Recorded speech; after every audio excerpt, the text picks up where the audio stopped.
Hello, everyone. This is JT Keating, Vice President of Product Strategy for Zimperium, and I'd like to welcome you to another of our webinars.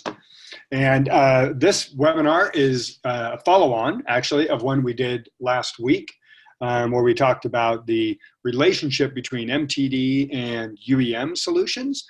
This is one, as you can tell, and hopefully this is the one you signed up for, that is very specifically focused on how we work with Intune. We have a lot of customers with Microsoft Intune. We love working with Microsoft Intune. We have some inherent advantages in working with Microsoft Intune. And so we're looking forward to chatting with you about that. Usual perfunctory conversation. I just like to say it because my mom was an English teacher and she likes the word perfunctory.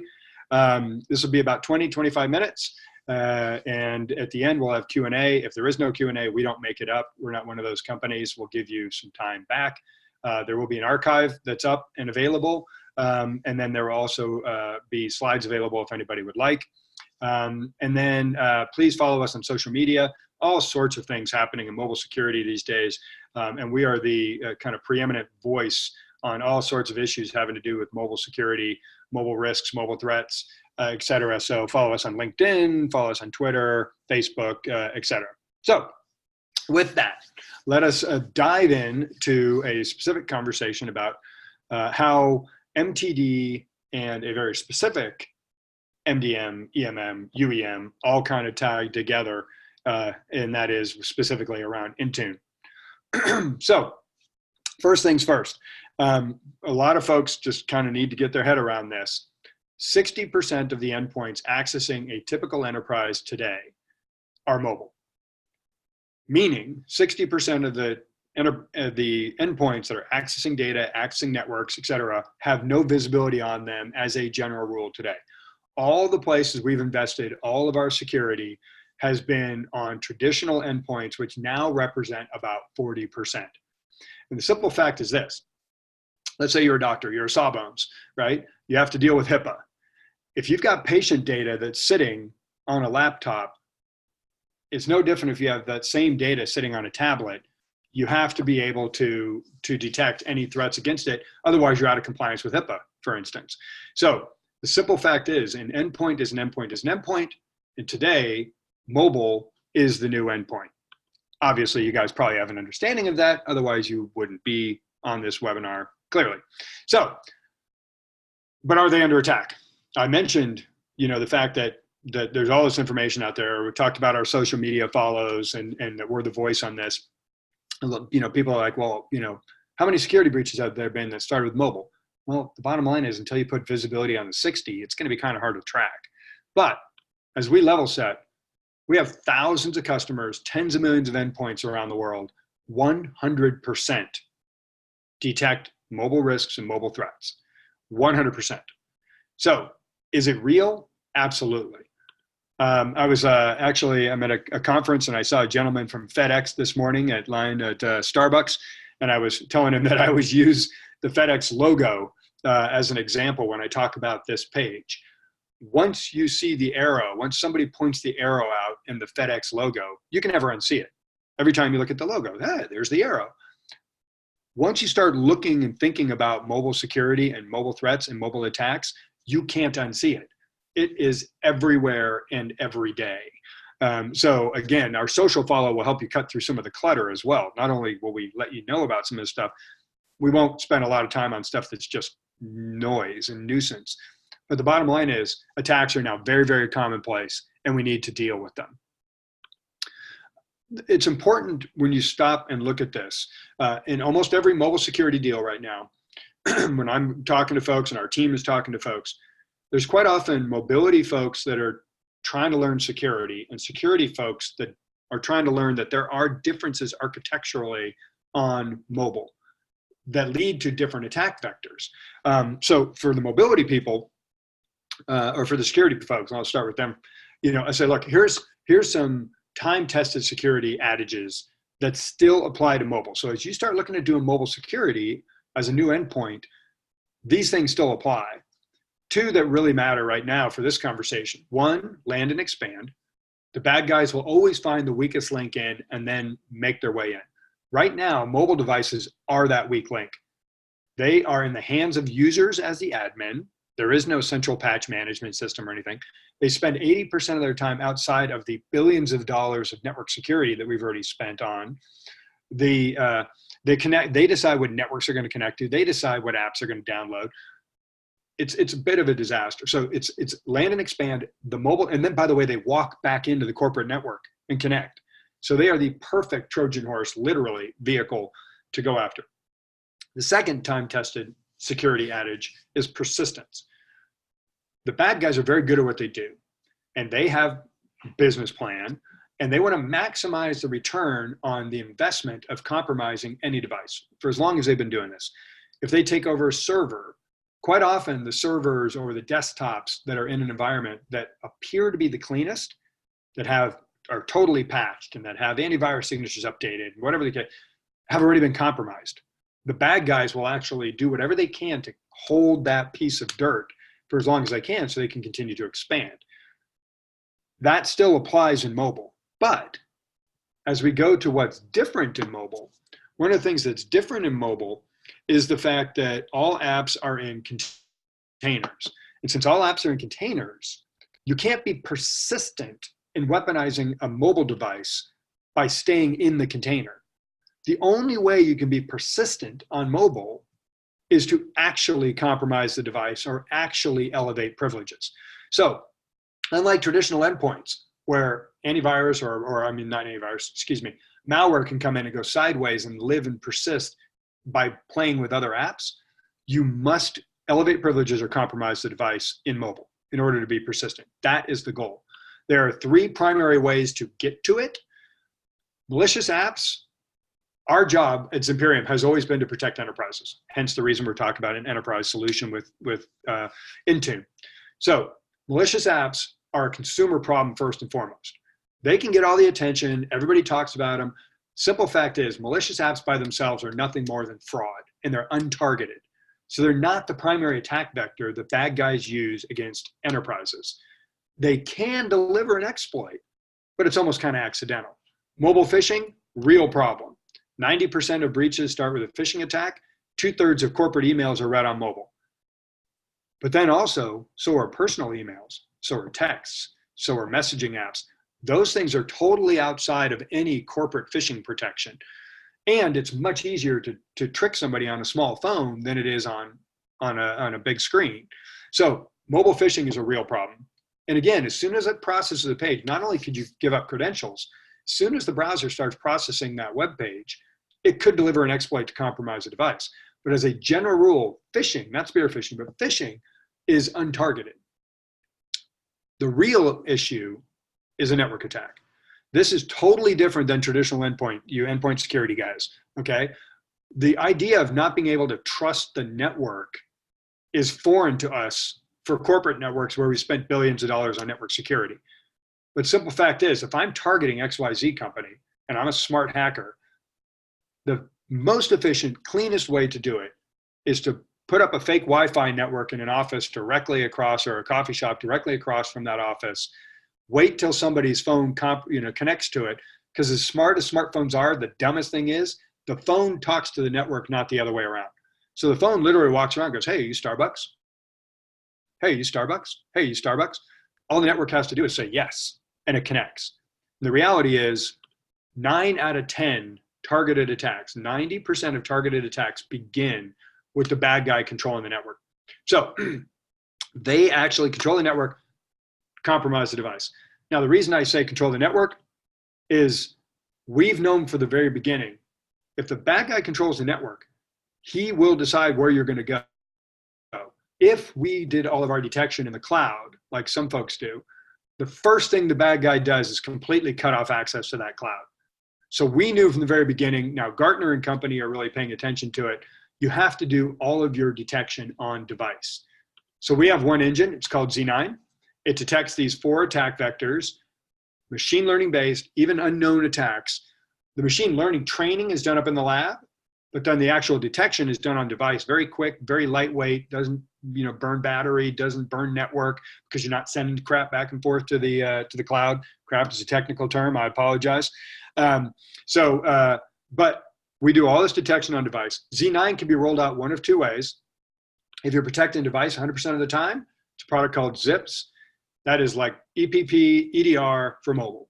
It runs 100% of the time, protects the device, all the data. That's the one we're going to talk about right now with Intune, because that's the one that is designed to be integrated in with Intune. If, however, you have a mobile app, you can drop Z9 inside of the mobile app with an SDK we've got called ZApp for in-app protection. In that case, you're not trying to protect the device, you're protecting the app and the session that it has. So mobile banking is an easy example. We've got a bunch of mobile banking customers, or banking customers. They're using Zips to protect their employees, and they're using ZApp to protect their mobile banking users. So that's just an example. Specifically to Zips, because that's the part that matters. We're trying to protect the device 100% of the time. One of the other differences in mobile for the security guys is you can only have one mega manager on each mobile device. And that is almost always an MDM, now called a UEM. So what we need to do is we need to detect the threats, but then we're going to be working with the UEM. So when you got Zips, one of the advantages of doing all the detection on device is that we're completely cloud agnostic. What that means for you folks that are Intune folks, we're the only guys that can operate on Azure. So everybody else has locked their detection, because they're doing the cloud-based detection, into AWS only. We work on AWS, that's awesome. You can see we're AWS GovCloud, where we're FedRAMP, we're the only FedRAMP ATO mobile threat solution on the planet. But it also means you can work with the ones that you want to use. People that are fully embracing the Intune world would like to be on Azure and not have to do AWS. That's no problem for us. We then, once we integrate with the greatest set of UEMs, and I'm going to talk about some nuances on that. Obviously, we could talk about Intune starting right now. We put our data into the greatest number of SIMs. Z3A is a capability called for advanced app analysis. Z9 will detect malicious apps, but then there are apps that are on your employees' devices that Intune can provide, for instance, tell us, okay, what apps are in my environment that have huge security and privacy risks in them. Apps are Legos. And when they're put together, sometimes they're put together with the wrong Legos because the developers are in a hurry and they go grab a library or an SDK. Maybe it's sending traffic to a foreign country. Next week, we're doing a webinar on the top 30 travel apps. And we've done an analysis with Z3A of the top 30 travel apps and seeing what sort of things are in there. And what are some of these things doing that a travel app really shouldn't be doing? You'd like to believe a lot of them are just completely accidental, but some of them might not be. And those apps are sitting on your employees' devices. So how do these two things fit together? And why do we need both, right? Because the simple fact is, there are two different things that were designed for two different sets of problems. So what I think is very helpful is to break it down and say, let's go through kind of a life cycle and say, what is the best technology for each job? So first thing, user groups, okay? You're already doing that in Intune. You've established your user groups because you're managing your devices and you're making sure that if somebody gets fired or if somebody loses their device, you have different approaches and different policies. We've got different groups for different users, right? So that makes sense. You've already done that in Intune. Why would you want to do something new or different in a mobile threat solution like Zimperium? App deployment. Again, that's what an Intune is for, right? You create your enterprise, marketplace. You're able to push apps out very simply. You're able to encourage or make sure that people are compliant with what apps you want to put in there, and anything on those lines. And again, you can only have one mega manager per device. So if you're already using Intune, we wouldn't be able to do it anyway. So that just simplifies it. Okay, perfect. So we've established our groups. We've pushed the apps out. We say, okay, now we think in terms of risks and attacks. Risks are things where you've made yourself inherently more likely to be attacked, or you've made an attack more likely to succeed. And there's three different types of risk. There's device risk, there's app risk, and there's network risks. Then we're going to pivot over to attacks, where you're actually being attacked. Malware, mobile phishing, device compromises, man-in-the-middle attacks, etc. So risk identification on device. So device risk. What are device risks? Well, device risks can be things like, do you have a PIN code set? Jailbreaking, because now you're allowing yourself to go to third-party stores, which is where all the real malware is. How out of date are you on your operating system? Because as I mentioned, there's no central patch management system. It's up to the user to decide if they're going to update. And most users go, well, I'm not going to update because it's going to screw up my game or it's going to slow my phone, right? So Intune has some simple device risk capabilities, simple OS, simple jailbreak, that sort of thing. It's really the domain of Zimperium, of the MTD. We take it a whole nother level. We detect jailbreaks that are not the just flip a bit jailbreak that is that an MDM looks at. We provide information on the out-of-date OSs, including which devices can't even be updated yet because the manufacturer hasn't come up with a patch yet. So it's things that we can go even further beyond in terms of the level of device risk. Has there been any sort of modifications, any that have occurred? Similarly, on the app side, now so one of the differences between Android and iOS, in case people don't know, there's a lot of things very similar. Apps don't get to play with apps, hardened kernels, all that stuff. One place that is different, on Android, any app can get an inventory of all the other apps that are on that device. You can't play with them technically, but you can see them. Whereas in iOS, the only app that can get an inventory of the other apps is an MDM or UEM like Intune. So inside of those apps, as I mentioned with the travel apps, there's all sorts of privacy, security risks in there, sending traffic off unencrypted, sending it to a foreign country, all sorts of things, turning on cameras, just having access to contacts when you're a level, it's like, what, you're a level, why would you do that, So we are the ones that can actually identify all of those risks in the apps. On Android, we can do it completely by ourselves. We don't need an MDM to be able to provide us that inventory. On iOS, we do. So in this case, what we do is Intune would give us the inventory of all the, and you could use Intune to give us the inventory on Android as well if you want. But basically, they give us the inventory of the apps. We then assess them. On iOS, again, we couldn't do that unless we were an MDM. So that's, again, a really nice synergy point between the two products. Risky networks. These are captive portals. These are unencrypted networks, no password networks, reconnaissance scans that we're seeing, completely our domain, okay? Completely our domain. Now, you move to the threat side of things. This is when we're actually being attacked. This, again, is almost all MTD. The Intune asterisk there is the same one as the risky apps. On iOS, we would need the inventory of apps to be able to determine if there's anything that's malicious on iOS. But for Android, we're the only ones who can do on-device detection of malware on Android, on-device detection of phishing, on-device detection of device, on-device detection of network attacks. So the attack vectors is really us. So then we've detected these things. We've detected what's risky. We've detected these attacks. We know what groups these people are in. It's generally the domain of Intune to do the remediation.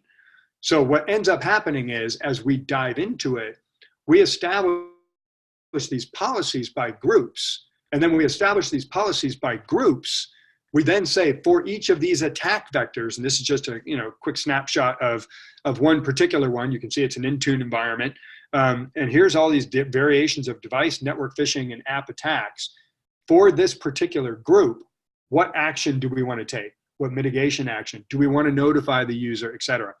Group-based approaches are absolutely critical in this regard. Now, I mentioned something about the UEMs just a little while ago and said, that we integrate with the largest set of UEMs out there. Another advantage we have is we're the only ones who can actually integrate to multiple UEMs or EMMs. I didn't change this, sorry. Multiple UEMs in the same tenant. Now, you might ask, well, what does that exactly have to do with Intune? Well, what it has to do with Intune is, since Intune is a relatively late comer, we have a huge number of our customers that either have multiple EMMs and they're just going to leave it that way, with Intune being one of them. We also have a lot more, though, who are saying, I'm on this UEM, but I'm moving to Intune. So by being able to handle multiple UEMs in a single tenant, you don't have to lock the MTD decision in with your UEM decision and wait until it all goes, or put one with one and one with another. You literally deploy the security out, and as you transition people, or if you keep both, your security is still there and all the same things apply. Group-based policies, active threat detection, active risk detection, and providing protection all the way down. So with that, I'm going to wrap up and see if you have any questions. And I think what I'm going to do is I think I'm going to leave this slide up as we wait and see if we have any questions, because quite often how the two work together is a major piece of this equation. Let's see.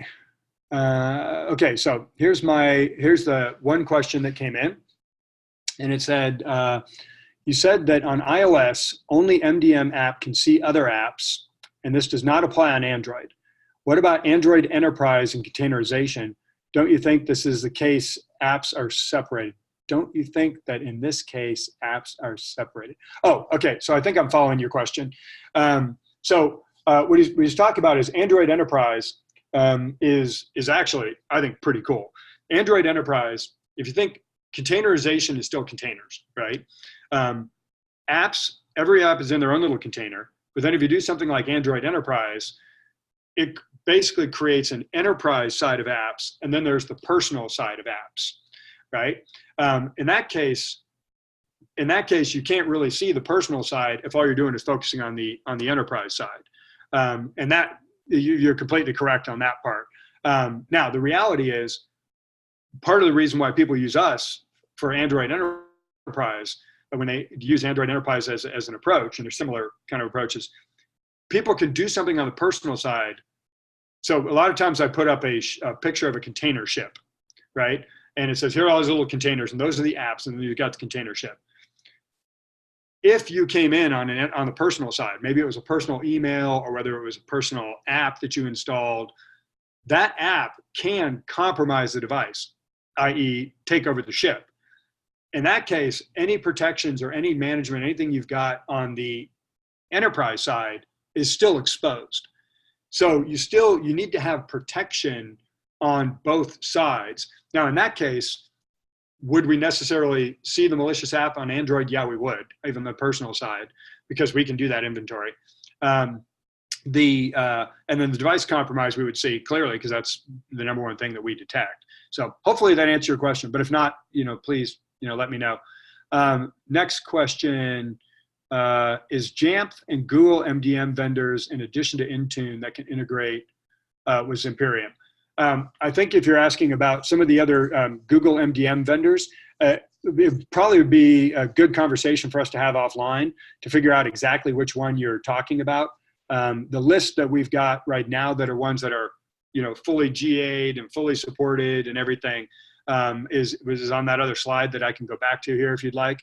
And we'd happy to have a conversation with you about the Jamf and the other ones as well. So let me see if I can get back to that. I'm trying to close the little Q&A window here.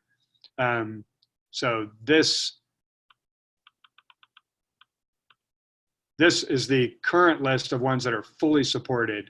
Any other ones, we would probably just have a conversation with you about what it was you were trying to go for. And then another question that came in, if anybody would like to have some conversation with me directly and we can facilitate some others, I see the question that came in, feel free to just shoot me an email, jt.keating, it's Keating, at Zimperium.com, and be more than happy to have conversations and get everybody connected up. So with that, I don't see any other questions, but I thank you all very much for taking the time. And if you have any more questions afterwards, hang on a sec, might be one more. Let's see, I did have one more. Okay, when Zimperium integrates with Intune, is the Zimperium addition a silent push to the end users, or they need to approve Zimperium added to their phone? It's usually the second. It's usually the second, that it's actually something where they go out and it's pushed out, they approve it, they add it, they give privileges to it for notifications and things on those lines. That's the standard way of doing it. So with that, thank you all very much. And if you have any more questions, shoot me an email and have a great day.